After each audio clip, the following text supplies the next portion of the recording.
and it's great to follow such revolutionary speak, Brian. I want to thank Stop the War for its continued resilience, really, in combating and standing up against war, not just here, but internationally. Because in Parliament, there are clearly very few voices now that are speaking up and rising against the concept of war. And despite threats, Stop the War remains that force of resilience that is much needed to keep our fire to the ground, really, and to continue to argue for peace, not war. Yes, so my name is Claudia Webbe, and I am the Member of Parliament for Leicester East, and I do speak up against war, and I do support, clearly and obviously, Stop the War, despite the challenges that poses, and despite the sheer angst against politicians speaking up and challenging this agenda.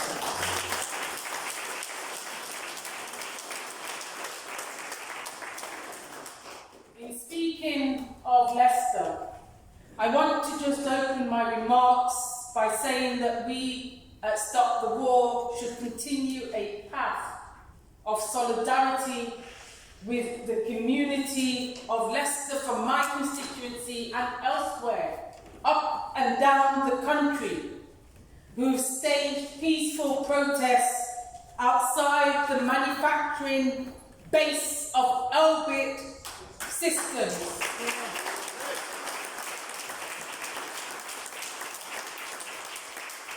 Elbit manufactures weapons that rain down on the people of Palestine, on the people of Yemen. British-made weapons.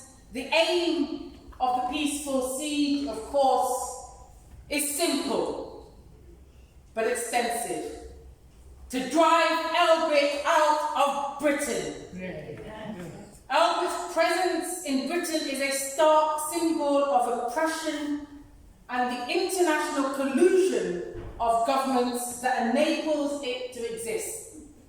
The issue of Elbit in Britain is a human rights and humanitarian issue, and so the government and politicians determined to accommodate and protect this company and award it huge contracts is an atrocity, an absolute atrocity. We cannot openly welcome the arms industry or sponsor them at our events. That is cruel. That is heartless. And we must continue to say no.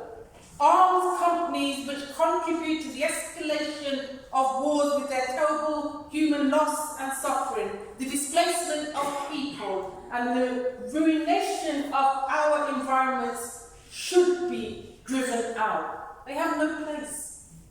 No place in a civilized country.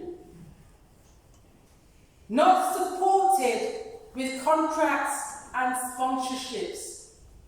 The humanitarian disaster of war has destroyed Yemen, destroyed Libya, and huge parts of West Africa simply cannot continue with this destruction. The prolonging of war is not a policy that should be supported. That is why Stop the War must stay, absolutely must stay, until there are no more wars. Ours should be one of disarmament and peace, not more militarization. The bombing of Libya in 2011 by France and the USA, under the aegis of NATO and others, is an atrocity that continues to be felt today. What happened in Libya wasn't a natural disaster. devastating. The loss of life that continues today and will go on, has its roots in those wars. All over Africa, the West has built military bases. The United States has built the largest drone base in the world in Niger. Neo-colonialism, on Nkrumah noted, seeks to fragment Africa, weaken African state institutions, prevent African unity and sovereignty, and thereby insert its power to subordinate the aspirations of the continent for Pan-Africanism and consolidation. The enduring presence of foreign military bases not only symbolises the lack of unity and sovereignty, it is also equally enforces the fragmentation and subordination of the continent's peoples and governments. You see, Niger today reflects the hope of a generation wanting to break free from France's neo-colonial grip on the country. It is important to understand neo-colonial structures have allowed French companies to leach the natural resources of the region. That's why uranium from Niger powers a third of French light bulbs. And these have forced these countries in Niger and across West Africa, forced these countries to crush their hopes through an international monetary fund-driven debt austerity agenda. In Niger, the West first wanted the economic community of West African states to intervene and invade on their behalf. But mass unrest in those countries that represent the economic community of West African states, ECOWAS they call it, resulted in mass unrest, including condemnations from trade unions and people's organizations, and stayed the hands of regional organizations, peacekeeping forces. Meanwhile, the governments of Burkina Faso and Mali, which have sent troops to Niger, have made it clear. They said military intervention against the government of Niger will be taken as an invasion of their own countries. Of course, this government we speak of is itself a military coup. I don't support wars. I don't support military coups.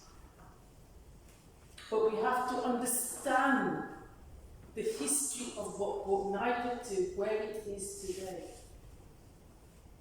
We can no longer deny that there is a new mood of defiance in the global south. Governments in the global south have not accepted the Western view of the conflict in Ukraine or universally supported the North Atlantic Treaty Organization in its efforts to weaken Russia.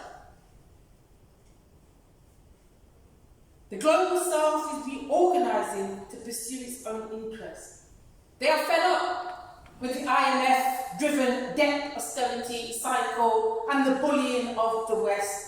It is a non-aligned internationalism that is emerging. The term, of course, has its origins in the non-aligned conference held in Belgrade, Yugoslavia in 1961, which was built upon the foundations laid at the Asian African Conference held in Bandung, Indonesia in 1955.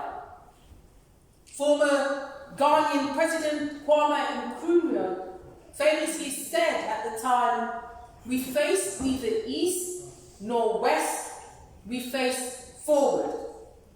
He said that at a time when African nations were pulling away from their European colonizers, while the US and Soviet Union were vying for influence, and France and the UK were clinging to theirs, Nkrumah recognised that Africans and their governments needed to set their own course for their own interests and not be beholden to the interests of former rulers. You see, our role as peacemakers, we here in Stop the War, must mean that we must continue to challenge the IMF and their role in exacerbating the poverty brought on by colonialism and transforming it into a permanent debt crisis. The governments of the global West keep the market happy at the expense of the downward spiral of living conditions for the vast majority of the people in the planet, on the planet. Instead of a permanent debt crisis of global South countries, we need peaceful debt strikes. The struggle of the global South countries must be overcome through peaceful mechanisms. Extraction of minerals by Western corporations has long driven abuse, murder, slavery, suffering in African nations, blessed and cursed with mineral riches that the West perverts. The rivalry amongst superpowers, and I'm going to be ending on this, the rivalry amongst superpowers is finding its expression either in military build-up or in the effective mass theft of resources that destroys ecosystems and oppresses African peoples. This escalation endangers not just Africa, but the world. Yet governments in the West are unwilling to acknowledge the danger, let alone act to reduce it. Ours is rightly an international, global struggle for peace. That is what we are about when we talk about Stop the War. So solidarity, my friends. Solidarity.